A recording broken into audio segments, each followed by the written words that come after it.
I couldn't believe the rider shakeups. Who I guess there was this like perfect storm: the rule changes forcing everyone to potentially grow their teams, or some teams folding, so more riders available. More riders are having these breakout seasons, and then there was the points debacle of the rule changes where you had to get your shit in a pile quickly and hopefully correctly to secure a spot. Yeah, I mean, there's what you just said in one sentence is you could write a book about. The long and the short of it is, there were probably too many riders on track when you're having like 300 riders doing 6, 7, 8 runs, and or sorry, in a weekend, like 10, 15 runs. That's just too many laps on the track. But it's how they implemented the change to reduce the field is maybe that's what's kind of up for discussion.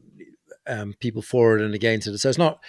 It, some change needed to happen, and it has happened. It's just sort of how it's happened. It's pushed and forced a few teams out of the playing thing. Some riders have to potentially not be able to do World Cups, or applying for teams. I mean, there's so many like side stories, look at like Goodman Santa Cruz. They're having to apply for wild cards. Yet at a couple of the races they had in Europe, they were first and second place rider, beating all these world UCI world teams.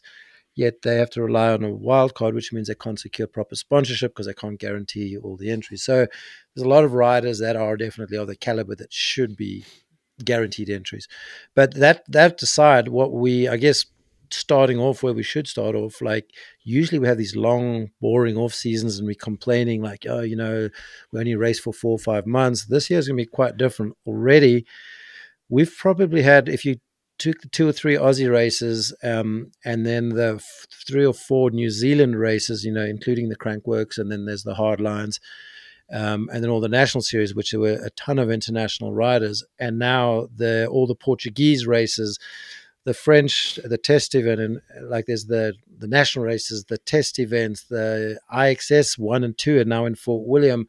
We've had like a ton of racing, which has actually been good. Some of it being in different regions. Everyone's able to do some high level racing with some high level competition, more importantly.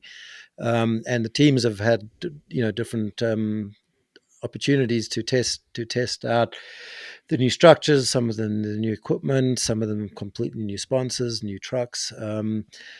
So there's like a ton to like. There's so much you could look at, and you can see kind of a few indicators on who's real quick and who's back up to speed, and who's there's quite a few like obvious ones that we've seen, and there's quite a lot of movement in the juniors and the speed, and how the juniors are even coming closer to the elite times and winning faster times at some of the races.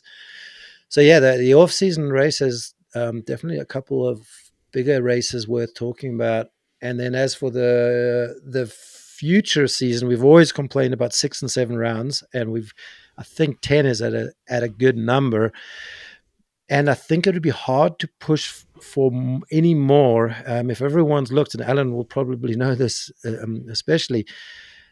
Most of the racing is happening in Europe, and with most of the races pretty much on a 90-day out of 180 days visa, you literally, and with the blocks of racing not being as easy to plan things as last year, you have a lot of races basically can't go home in big breaks, or they for 2 or 3 weeks because there's only a week break, so they are having to stay. So that adds to their days in Europe, pushing a lot of people close to 90 days, at 90 days, or over 90 days, which at that point you basically, it's a gray area. You kind of here illegally, which means you have to apply for different kind of visas, and it's not that easy to get, say, a long-term sports visa, because there's a lot of bureaucracy for different countries where you apply from it. And I'm in that same situation myself as working media. I've got to watch my days in and out of Europe.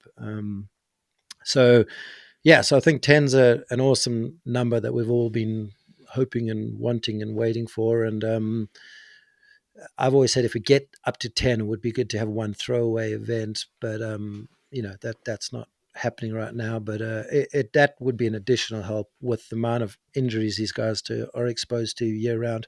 But then also having 10 races does allow you to have a bad result, because in the last 2 years in the overall, there's been people in the top 5 in the overall that have basically not done a race or got a flat or didn't get a result, and that was even with 6 or 7 races. So maybe even 10 races you don't need to throw away, because it'll average out at the end of the Yeah. season.